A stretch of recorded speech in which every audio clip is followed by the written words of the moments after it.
غاسقن، قاف موٹا ہوگا، اسے عام طور پہ لوگ غاسقن غاسقن یعنی قاف کی جگہ پہ دوسرا کاف پڑھ دیا جاتا ہے جو کہ درست نہیں ہے۔ بسم اللہ الرحمن الرحیم۔ آج ہم پڑھیں گے سورۃ الفلق، اور اس سورت کے اندر جو تجویدی غلطیاں ہو جاتی ہیں عام طور پر ان کے حوالے سے انشاءاللہ العزیز ہم بات کریں گے۔ تو چلیے ہم شروع کرتے ہیں سورۃ الفلق۔ بسم اللہ الرحمن الرحیم۔ قل اعوذ برب الفلق۔ سب سے پہلے حرف ہے قل، تو قاف موٹا پڑھنا ہے اور اسے آپ نے کوشش کرنی ہے کہ اس کو باریک نہ پڑھیں، کل صحیح نہیں ہے، قل اعوذ۔ اب اس میں کیا ہے کہ اوذو لوگ ایسے پڑھ دیتے ہیں، اوذو، تو اوذو نہیں ہے بلکہ اعوذ۔ یہاں واو مدہ ہے، یعنی واو سے پہلے اگر پیش والا حرف ہو تو واو مدہ کہلاتی ہے، اس کو لمبا کر کے پڑھا جاتا ہے۔ اعوذ بربل، بی ربل، لوگ اسے پڑھتے ہیں بے ربل، بے نہیں ہے بی، با زیر بی، بی ربل، را کے اوپر حرکت ہے تو را پر پڑی جائے گی، موٹی پڑی جائے گی، بی ربل فلق۔ اور با کے اوپر تشدید ہے، تشدید کا مطلب ہوتا ہے کہ یہاں پر نیچے دو حروف ہیں تو آپ نے تھوڑا سا رک کے اس کو پڑھنا ہے، بی ربل فلق، فلق، فا بھی باریک ہے، لام بھی باریک ہے، لیکن آخر میں جو قاف آتا ہے وہ موٹا بھی ہے اور قلقلہ بھی کرنا ہے، یعنی اس کو ہلانا بھی ہے، برب الفلق۔ پھر سن لیجئے،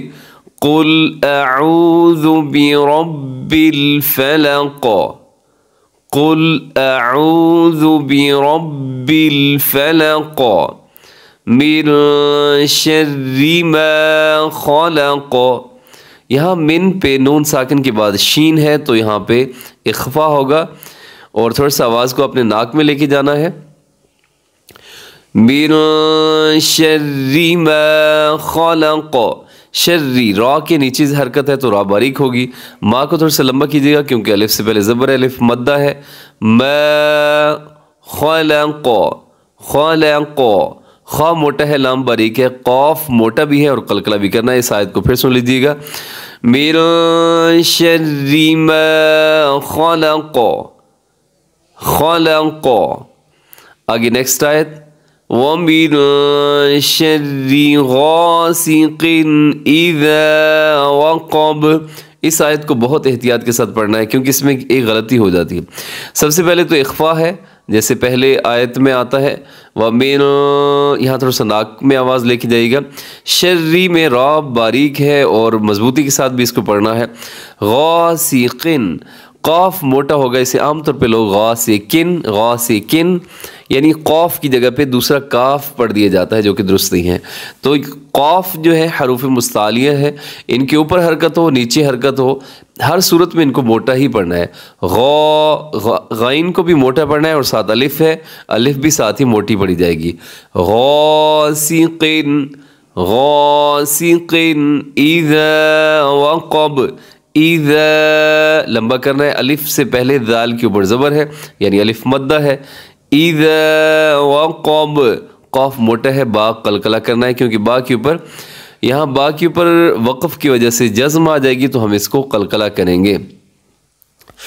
اور قلقلہ کے حروف 5 ہیں، قاف، طا، با، جیم، دال، اور یہاں تقریباً ہر آیت کے آخری جو لفظ ہے اس پہ قلقلہ ہو رہا ہے۔ نیکسٹ آیت دیکھیے گا، وَمِن شَرِّ النَّفَّاثَاتِ فِي الْعُقَدِ، وَمِن شَرِّ،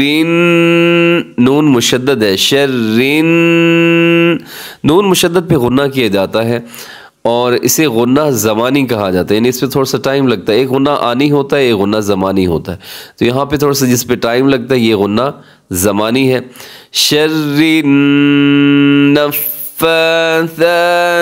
فِي الْعُقَدِ، کھڑی زبریں ہیں، فا کے اوپر بھی ثا کے اوپر بھی، ان کو لمبا کرنا ہے، کھینچ کے پڑھنا ہے، نفاثاتی، اس کو تے نہیں پڑھنا، تی تا زیر تی، فی العقد،